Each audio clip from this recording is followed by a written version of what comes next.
night for the beautiful game. John Bush returns to his old stomping grounds to face some of his old mates, including a now healthy captain, Logan Pause. And that sure is a sight for sore eyes for Chicago Fire fans as they hope this evening this is the night that the winless drought ends. The problem is the Earthquakes have won 2 straight. It's a working group here. Ramiro Corrales and Bobby Convey will be flip-flopping, actually. Ramiro moves into the midfield tonight after playing 120 minutes on Tuesday night in the U.S. Open Cup game. John Cuesta, Gibbs, and Segares are going to have to deal with an offense that scored 5 goals in the last 2 games. And with Wondolowski and Lenhart getting more comfortable, it's going to be a task for them tonight. You have for our Toyota keys to the match? Well, it's pretty simple. These are a couple of teams that have done well in the second halves of games, and which team can step it up and get a good start, I think will go a long ways toward what happens here this evening, especially the fact that they played 120 minutes on Tuesday in the U.S. Open Cup game. Mexico today this is Diego Chavez. 4 goals for the Chicago Fire. Now running onto it with some speed. Segares with the cross, and well protected was the San Jose box. Now it's Chavez. Fires off the inside of the post. Chavez gets past Corrales and he strikes the ball. Bush turns around and just hopes that bar is in the right place. And he can't believe it. In fact, it looked like it skimmed off the left post as well. For a dreary day here in Chicago, pretty impressive crowd watching this one as Gonzalo Segares giving to Dominic Oduro. Oduro nudges it in front. Going towards the goal. Bush making the save as John Bush, the aggressor there, making the stop as Gonzalo was coming hard. And who played on the right side most of the time as a left-footed player, that you have to learn those positions and when to cut back in, and Oduro hasn't been able to take advantage of that yet. Diego Chavez. Nazarit's got space and lets it rip, and Bush there to make the stop. So far, Nazarit's physicality has been obvious out here. He's done a nice job of fighting for space, nice job of fighting off those defenders. And of course, he's a very young man. He's got to finish those plays. He had a pretty good opportunity there. Set himself up a shot and put it right into the goal. I think Stevenson needs to get a little more offensive here in the game. Brad Ring is more of a defensive midfielder, though he does have a pretty good shot. But Stevenson needs to get a little bit more aggressive offensively. What a great pass. Corrales will bring it in. Lenhart the header, and Steven Lenhart just missing the goalpost as he had Sean Johnson diving. And it was touched by a Chicago player, it appears. Now I guess it is a goal kick. Just outside.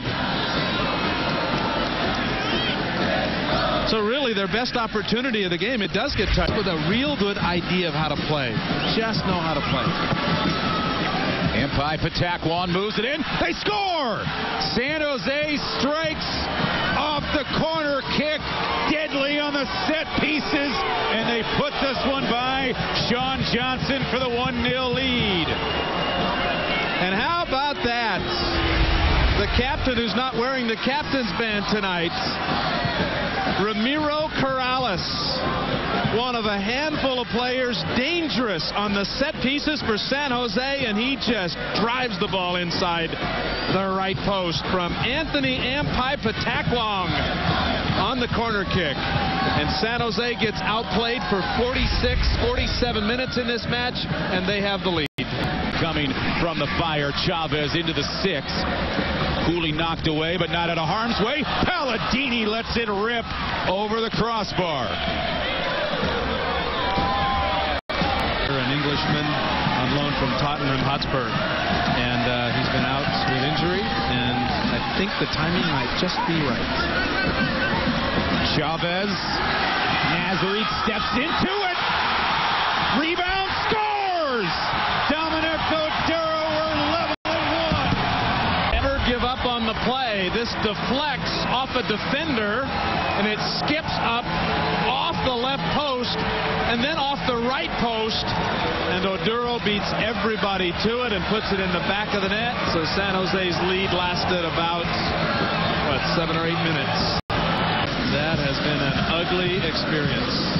Chicago Fire open it up. I wonder if Sporting KC management might want to rethink, though, that starting on the road, as it's been a rough start, as now it's San Jose's Ramiro Corrales to Wondolowski.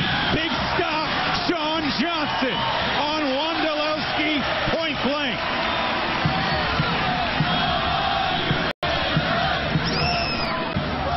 From almost that exact same spot. And here he is again, and he was offside moments ago. Now Wondolowski threatening. Will bring it in. Intended there for Ampai Pataquan. Chicago's lucky because Ampai Pataquan was all alone. Oduro after it. John Bush is able to knock it away first.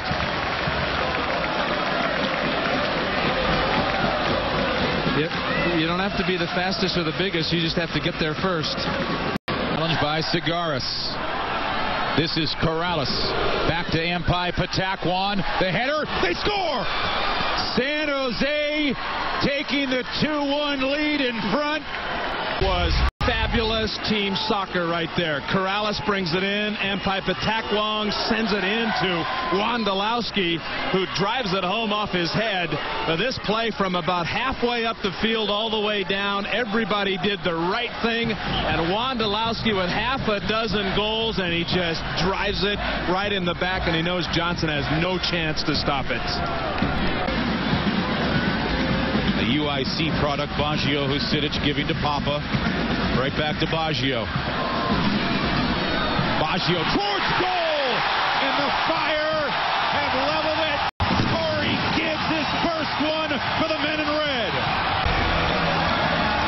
Well, Corey Gibbs is still down there near the box after the set piece, and he takes advantage of it as he beats Lenhart to the ball. Dives in and drives it inside the post. And that is a wonderful finish.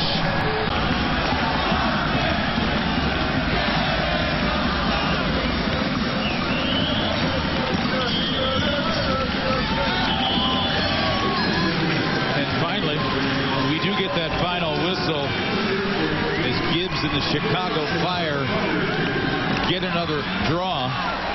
And San Jose now unbeaten in their last 4 matches.